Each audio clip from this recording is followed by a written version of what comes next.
ഫെബ്രുവരി 20 വ്യാഴാഴ്ച. മാർക്കോസ് 8:27 മുതൽ 33 വരെ വാക്യങ്ങൾ. J.S.C. അമ്പാട്ട് എഴുതിയ നെപ്പോളിയൻ ബോണപ്പാർട്ടിൻ്റെ ചരിത്രത്തിൽ ജനറൽ ബെർട്രാൻഡിനോട് നെപ്പോളിയൻ പറയുന്ന ഒരു ഉദ്ധരണിയുണ്ട്. അതിങ്ങനെയാണ്: എനിക്ക് മനുഷ്യരെ അറിയാം. യേശുക്രിസ്തു ഒരു മനുഷ്യനല്ലെന്ന് ഞാൻ നിങ്ങളോട് പറയുന്നു. സീസറിനെക്കുറിച്ചും അലക്സാണ്ടറിനെക്കുറിച്ചും നമ്മൾ സംസാരിക്കുന്നു. അവർ സൈനികരുടെ ഹൃദയങ്ങളിൽ ആവേശം ജ്വലിപ്പിച്ചു.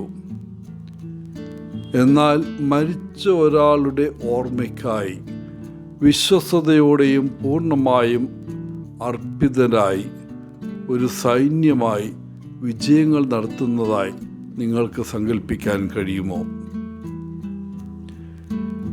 യേശു വെറുമൊരു മനുഷ്യനല്ല എന്നും യേശു മനസ്സുകളെയും ഹൃദയങ്ങളെയും പരിവർത്തനം ചെയ്യുന്നത് തുടരുന്നു എന്നുമാണ് നെപ്പോളിയൻ പറയുന്നത്. ആരാണ് ഈ യേശു? ഞാൻ ആരാണെന്നാണ് നിങ്ങൾ പറയുന്നത് എന്ന യേശുവിൻ്റെ ചോദ്യത്തിന് പത്രോസ് ഈ ഉത്തരം നൽകുന്നു: നീ ക്രിസ്തുവാണ്.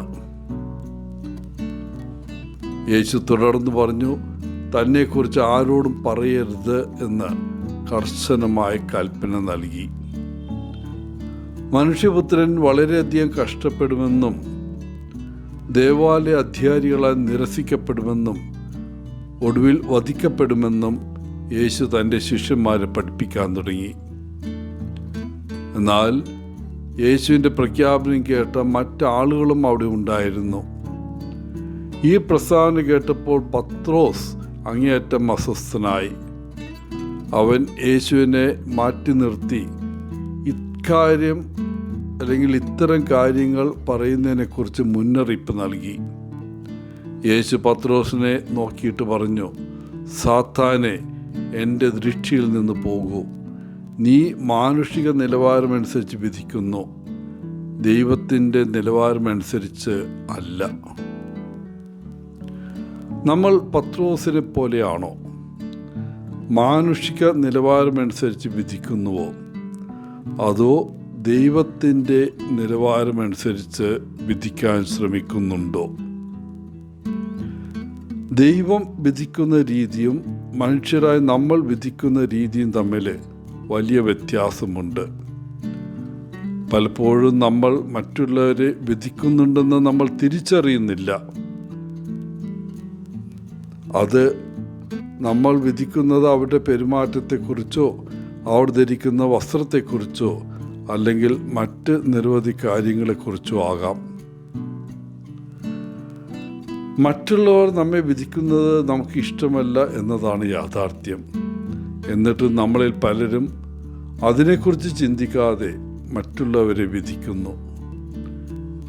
പ്രിയപ്പെട്ടവരെ, ഇന്ന് ഈ ദിവസം മുഴുവൻ ആരായിരിക്കാൻ ഞാൻ നിങ്ങളെ ക്ഷണിക്കുന്നു. നിങ്ങൾ കണ്ടുമുട്ടുന്ന ഓരോ വ്യക്തിയോടും തുറവിയുണ്ടായിരിക്കട്ടെ. നിങ്ങൾ ബോധവാന്മാരാകുകയാണെങ്കിൽ, ഒന്നുകിൽ അവരെ വിധിക്കുകയാണെങ്കിൽ നെഗറ്റീവ് ചിന്തകളെക്കാൾ പോസിറ്റീവ് ചിന്തകൾ നിങ്ങളുടെ ഹൃദയത്തിൽ വയ്ക്കുക. ഇത് വ്യക്തിക്കും ലോകത്തിനും നിങ്ങൾക്കും വേണ്ടിയുള്ള ഒരു മികച്ച ദാനമായിരിക്കും.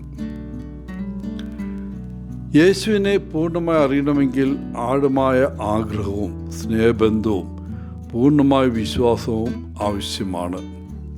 നമ്മുടെ ഹൃദയം തുറന്നാൽ മതി. അപ്പോൾ അവൻ നമുക്ക് അറിയാൻ ആഗ്രഹിക്കുന്ന കാര്യങ്ങൾ വെളിപ്പെടുത്തി തരും. ജ്ഞാനത്തിൻ്റെയും വിവേകത്തിൻ്റെയും ദാനത്തിനായി നമുക്ക് തുടർന്നും പ്രാർത്ഥിക്കാം. എല്ലാവർക്കും നല്ലൊരു ദിനം ആശംസിച്ചുകൊണ്ട് ഒത്തിരി സ്നേഹത്തോടെ പോളച്ചൻ CSSR ഫ്രം കേരള.